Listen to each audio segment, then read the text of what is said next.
మీ business ఏదైనా మీ ఊర్లో promotion చేయాలంటే అది సుమన్ టీవీతోనే సాధ్యం. ఇప్పుడే సంప్రదించండి. నా పేరు రేజేటి గురునాథ రామశర్మ.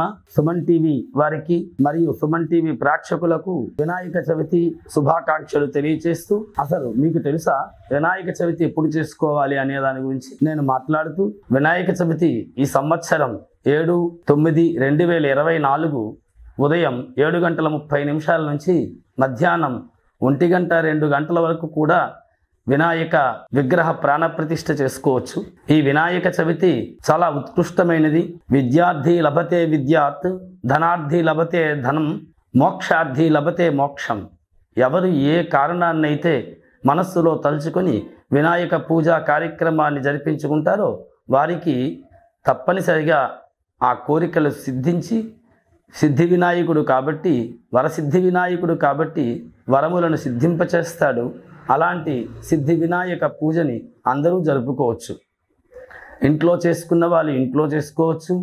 అలాగే బయట విగ్రహ ప్రతిష్ఠ చేసి కార్యక్రమాన్ని నిర్వహించుకునేటటువంటి వాళ్ళు అలాగే బయట కూడా కార్యక్రమాన్ని చేసుకోవచ్చు.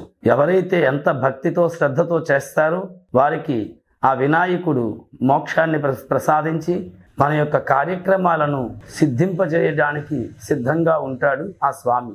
అందుచేత ప్రతి ఒక్కరూ వినాయక చవితిని జరుపుకొని వినాయకుని యొక్క శుభ ఆశీస్సులు పొందుతారని మరీ కోరుతూ ఉన్నాను. వినాయకునికి ప్రతి సంవత్సరం పూజ చేసేటప్పుడు 21 రకాలైన పత్రులతో పూజ చేస్తారు. ఆ వినాయకునికి చేసినటువంటి పత్రులతో పూజ చేసినటువంటి ఫలితం ఏంటంటే, మొదటి పత్రి మాచీపత్రం సమర్పయామి అంటారు. మాచీపత్రం అంటే మాచిపత్రి అని దాని పేరు.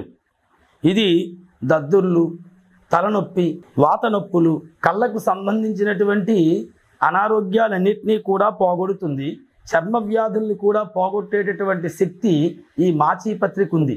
అందుచేత మాచపత్రిని పూజ చేస్తే ఆరోగ్య సమస్యలన్నీ తగ్గుతాయని శాస్త్రాలు చెబుతున్నాయి. రెండవది బృహతీపత్రం పూజయామి అంటాం. బృహతీపత్ర పూజయామి అంటే వాకుడాకు. ఈ వాకుడాకు దగ్గు, కఫం, రొంప, అజీర్ణం, మూత్రవ్యాధులు, నేత్రవ్యాధులను పోగొడుతుంది. అందుచేతనే స్వామి మా నేత్రవ్యాధులు, మూత్రవ్యాధులు మొదలైనటువంటి వ్యాధులన్నింటినీ కూడా పోగొట్టడానికి మీకు బృహతీపత్రం సమర్పించుకుంటున్నాం అని మనం బృహతీపత్రాన్ని వినాయకుడికి పూజ చేస్తాం. ఇక బిల్వపత్రం పూజయామి మూడవది బిల్వపత్రం, మారేడు పత్రి. ఇది జగట విరేచనాలు, అలాగే జ్వరం, మధుమేహం, కామెర్లు, నేత్ర సంబంధ వ్యాధులు, శరీరంలో దద్దుర్లు మొదలైనటువంటి వ్యాధులను నాశనం చేసేటటువంటి శక్తి ఈ మారేడు పత్రికి ఉంది. అందుచేతనే మనం బిల్వపత్రాన్ని స్వామివారికి పూజ చేస్తాం. దూర్వయుగ్మం పూజయామి అని గరికి పూజ చేస్తాం. ఇది గాయాలు, చర్మ వ్యాధులు మొదలైనటువంటి ఉదర సంబంధమైనటువంటి వ్యాధులను కూడా పోగొట్టేటటువంటి శక్తి గరికెకు ఉంది. అందుచేత ఉదర సంబంధ వ్యాధుల్ని పోగొట్టే శక్తి ఉంది కాబట్టి గరికి వినాయకుడికి ఇష్టం. ఎందుకంటే సకల ప్రాణులను, సకల లోకాలను తన తాలూకా పొట్టలో నింపుకుంటాడు వినాయకుడు. వినాయకుడికి పొట్టొచ్చింది అంటే వినాయకుడికి ఉండ్రాలు తినేస్తే పొట్టొచ్చేది. కానీ అన్ని లోకాలను, అన్ని బాధలను తన పొట్టలో ఉంచుకొని మనల్ని కాచి రక్షిస్తూ ఉంటాడు. కుంభక ప్రాణాయామం చేసినటువంటి వాళ్ళకి పొట్ట పెద్దదిగా ఉంటుంది. అందుచేత కుంభక ప్రాణాయామం చేసేటువంటి శక్తి సంపన్నత ఉంది కాబట్టి ఆ వినాయకుడికి పొట్ట పెద్దదిగా ఉంటుంది. ఆ పొట్టలో ఉండేటటువంటి వ్యాధులన్నీ కూడా నశింపచేసే శక్తి గరికెకు ఉంది కాబట్టి గరికెను పూజ చేస్తాం. ఇక దూర్వయుగ్మం పూజయామి అయింది. ఐదవది దత్తూర పత్రం పూజయామి అంటాం. ఉమ్మెత్త పుష్పం, ఉమ్మెత్త ఆకులు. ఇది మనకు అందరికీ తెలిసిందే. ఉమ్మెత్త ఆకులు, ఉమ్మెత్త కాయలు అరగదీసి పుళ్ళుకి పెడుతూ ఉంటారు, అంటే గాయాలకు పెడుతూ ఉంటారు. పెద్ద పెద్ద గడ్డలు, సగ్గడ్డలు, అలాగే మెడ వాపు వ్యాధులు, ఇలాంటివన్నీ కూడా శ్వాసకోశ వ్యాధులు, ఋతు సంబంధ వ్యాధుల్ని కూడా పోగొడుతుంది.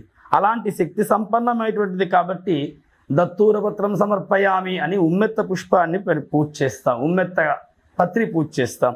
ఆరవది బదరీపత్రం, రేగు ఆకు వేస్తాం. ఇది జీర్ణకోశ వ్యాధులు, చర్మ సంబంధ వ్యాధులు, చిన్నపిల్లల వ్యాధులు నివారణకు, రోగ నిరోధక శక్తి పెంపుదలకు ఉపయోగపడుతుంది కాబట్టి దీన్ని రేగుపత్రాన్ని మనం స్వామివారికి పూజ చేస్తూ ఉంటాం. అపామార్గ పత్రం పూజయామి అంటాం. ఉత్తరేణి, ఇది దంతధావనానికి, పుప్పిపళ్ళు మొదలైనటువంటి చెవిపోట్లు, మరి చిన్న చిన్న రక్త సంబంధమైనటువంటి వ్యాధుల్ని పోగొడుతుంది. కాబట్టి అపామార్గ పత్రం ఉత్తరేణి పూజ చేస్తూ ఉంటాం. తులసీ పత్రం పూజయామి. 8వది తులసీ పత్రం. తులసీ పత్రాన్ని పూజ చేయకూడదు అనుకుంటారు, కానీ తులసీ పత్రం తప్పనిసరిగా వినాయకునికి పూజ చేస్తాం. ఎందుకంటే తులసి మాత, తల్లి, వినాయకుని తల్లి. కాబట్టి వినాయకుని తల్లి తల మీద చెయ్యి వేసి ఆశీర్వదిస్తే ఎంత గొప్పదో, అలాగే తులసి వినాయకుని తల మీద వేస్తే తల్లి యొక్క ఆశీర్వాదాలు ఉంటాయని తప్పనిసరిగా మనం తులసిని వినాయకుడికి పూజ చేస్తాం. ఇది దగ్గు, జలుబు, జ్వరం, చెవిపోట్లు, పన్ను నొప్పులు, తుమ్ములు, చుండ్రు, అతిసారం మొదలైనటువంటి వ్యాధులన్నింటినీ కూడా నాశనం చేసేటటువంటి శక్తి ఈ తులసి పత్రానికి ఉంది.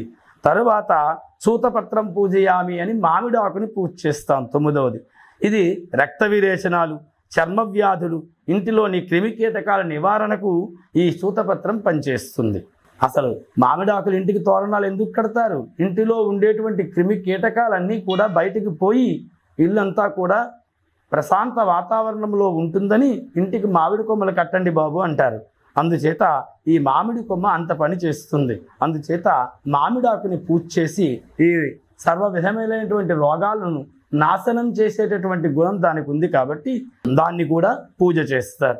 కరవీరపత్రం పూజయామి. గన్నేరు పత్రం, ఇది కణుతులు, తేలుకాట్లు, విష కీటకాల యొక్క బారి నుండి పడినటువంటి వాళ్ళని రక్షించడానికి, దురద, కళ్ళు సంబంధించిన వ్యాధులు, చర్మ వ్యాధుల్ని తగ్గించేటువంటి శక్తి గన్నేరుకు ఉంది. అందుచేత గన్నేరు పత్రం పూజ చేస్తారు. విష్ణుక్రాంత పత్రం అని విష్ణుకాంత పత్రి, ఇది జ్వరం, కఫం, దగ్గు, ఉబ్బస తగ్గించడానికి బాగా ఉపయోగపడుతుంది. జ్ఞాపక శక్తిని పెంపొందింపజేస్తుంది. విష్ణుక్రాంత పత్రం అంటారు దాన్ని. దాడిమీ పత్రం పూజయామి అంటాం. 12వది దాడిమీ పత్రం పూజయామి అంటే దానిమ్మ పత్రం పూజ చేస్తాం. ఈ దానిమ్మ పత్రం పూజ చేస్తే ఖచ్చితంగా దానిమ్మ చిన్న చిన్న కాయలు తీసుకొని వచ్చి అరగదీసి విరేచనాలు తగ్గడానికి వాడతారు. అంచేత విరేచనాలు తగ్గడానికి, దగ్గు తగ్గడానికి, కామెర్లు, మొలలు మొదలైనటువంటి తగ్గడానికి ఈ దానిమ్మ పత్రిని మనం పూజ చేసి ఇవి తగ్గించండి స్వామి అని మనం కోరుకుంటూ ఉంటాం. అయితే ఇది కాకుండా మరువక పత్రం పూజయామి. మరువం మనకందరికీ తెలిసిందే. ఈ మరువ పత్రం జీర్ణశక్తి, ఆకలి పెంపొందించడం, జుట్టు రాలడం, చర్మ వ్యాధులు తగ్గింపజేస్తుంది మరువ పత్రం. తరువాత 15వది సింధూర పత్రం పూజయామి. వావిలాకు. సింధూర పత్రం అంటే వావిలాకు. ఈ వావిలాకు జ్వరం, తలనొప్పి, కీళ్ళ నొప్పులు మొదలైనటువంటి సకల రోగాల్ని తగ్గించడానికి వావిలాకును మనం గణపతికి పూజ చేస్తాం. జాజీపత్రం పూజయామి. జాజి ఆకు, ఇది వాత నొప్పులు తగ్గిస్తుంది సుమండి. జాజి ఆకు ఇది పూజ చేస్తే వాత నొప్పులు ఉండవు. మలాశయస్ వ్యాధులు కూడా తగ్గుతాయి. నోటి పూత, దుర్వాసన మొదలైనటువంటి వ్యాధులన్నీ కూడా తగ్గుతాయి. గండకీ పత్రం పూజయామి. 17వది దేవకాంచన పత్రం, ఇది మూర్ఛ వ్యాధి తగ్గించడానికి ఉపయోగపడుతుంది. దేవకాంచన పత్రం, దీనిని మనం గండకీ పత్రం అంటాం. శమీపత్రం, జమ్మి ఆకుని పూజ చేస్తాం వినాయకుడికి.